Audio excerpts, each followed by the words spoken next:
எனக்கு அவருக்கு அதிகமாக இல்லை, 6 வயசு வித்தியாசம் இருக்குது மூத்தவர். பெரிய விஷயங்க. ஒரு 67 வயசில் ஒருத்தர் இவ்வளோ பெரிய கிரீடம் கிடைக்கிதுன்னா சாதாரண விஷயம் இல்லைங்க.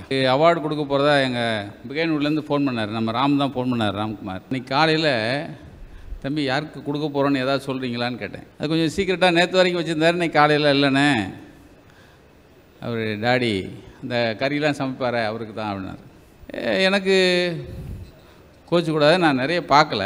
நான் காலைல வெளியே போயிட்டு ஒரு 10 மணிக்கு வந்தேன் வீட்டுக்கு. அப்போ என் பிள்ளைகள்கிட்ட கேட்டேன், எப்போ பிகைனூர் போகிறேன், இந்த முறை அவார்டு, ஏன்னா ஒரு வருஷம் 2 வருஷம் முன்னாடி எனக்கு ஒரு அவார்டு கொடுத்தாங்க. ஒரு அவார்டு கொடுக்க சொல்லியிருக்காங்க. யாருக்குப்பான்னு கேட்டுச்சு. என் மக, பெரிய மகன். அது அந்த இதெல்லாம் சமைப்பாராமே ஒருத்தர்.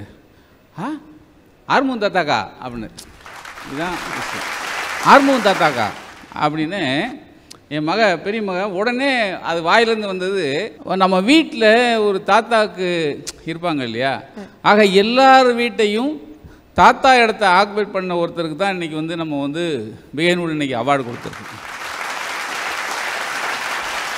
உடனே என்ன சிறப்புப்பா இருக்குன்னு கேட்குறேன். என்னப்பா நீங்கள் 46 லட்சம் ஃபாலோவர்ஸ் வச்சுருக்காரு, நீங்கள் பார்க்கலையா? உடனே எங்கள் வீட்டம்மா அடுப்படிலேருந்து வேகமாக வந்துச்சு. அந்த தாத்தா அது நீங்கள் பார்க்கலையா? அவர் என்ன தேய்ச்சி குளிக்கிறத பார்க்கணும் நீங்கள். அப்படி அவர் என்ன தேய்ச்சி குளிக்கிறத நீங்கள் பாருங்கள் அப்படின்னு அதை வேற போட்டு விட்டு போனாங்க. இவர் என்ன தேய்ச்சி குளிக்கிறது கண்ணில் எண்ணெயை விட்டு.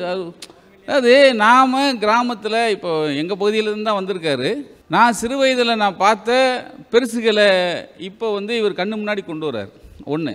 அப்புறம் சரி இவர் செஞ்ச அந்த இதெல்லாம் காமிப்பான்னு ஒரு முரட்டு ஆடுங்க, முரட்டு ஆடு தோலை உரித்து அதுக்குள்ளே பிரியாணி பண்ணி அதை ஒரு சப்பையை பிரித்து அப்படி சாப்பிட்றாரு பாருங்கள். இப்போ ஆள் பார்த்தா இப்படி இருக்காரு. ஆனால் அவர் சமைக்கிற எல்லா விஷயத்தையும் கடைசியாக சாப்பிட்டுட்டு எனக்கு ஃபினிஷிங்கில் என் மக சொல்லிச்சு, அதான் முக்கியம்.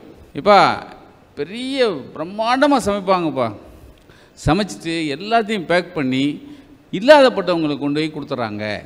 அதாங்க, அதாவது மனசு வேணும்ல.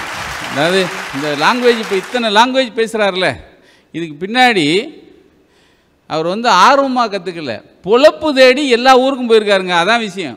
பொழைக்கிறதுக்காக எல்லா ஊருக்கும் போய் அங்கங்கே அந்தந்த லாங்குவேஜை கற்றுக்கிட்டு கடைசியாக வந்து அவர் அந்த அப்புறம் இவருடைய பேட்டியை காமிச்சாங்க. முதல் மாதம் எனக்கு 7,000 ரூபா வந்துச்சு, 2வது மாதம் வந்து எனக்கு 1 லட்ச ரூபா வந்துச்சு. நான் சைக்கிள் வாங்கவே கஷ்டப்பட்டேன். இப்போ ஒன்றும் இல்லை, ஒரு 3 கார் வச்சுருக்கேன். இந்த யூடியூப் மேலே நமக்கு இன்னும் நம்பிக்கை மேலே நம்பிக்கை வர்றது அதான். அதாவது இப்போ நம்ம பிளாட்ஃபார்ம் தான், இப்போ பத்திரிக்கை பிளாட்ஃபார்ம் கொஞ்சம் ஒரு மாதிரி பத்திரிக்கைலாம் கொஞ்சம் இறங்கு முகத்துக்கு போயிடுச்சு. ஆனால் எங்களுக்கு இன்னொரு நம்பிக்கை கொடுக்குற இந்த வெப்சைட்டு ஆன்லைன் இதுக்கெலாம் அதான் இந்த பிகைன்வுட்டு, நம்ம தம்பி பிளாக் ஷிப்பு, இந்த மாதிரி இந்த இதுக்கு முன்னாடி அவார்டு வாங்கின தம்பிகள்லாம் இருக்காங்க. இந்த தளம் எதிர்காலம் வந்து ஒரு எல்லாருக்கும் நம்பிக்கை கொடுக்குற ஒரு தளமாக இருந்தது. ஒன்றுமே இல்லாமல் கஷ்டப்பட்ட, தான் குடும்பத்துக்கு சோறு போடுறதுக்கு கஷ்டப்பட்டு ஊராக அலைஞ்ச ஒரு ஆறுமுகங்கிற ஒருத்தர் இன்றைக்கி இவ்வளோ பெரிய கௌரவத்தோடு இருக்காருன்னா அவருடைய திறமை, அதை பையன்தான் கொண்டு வந்திருக்காரு.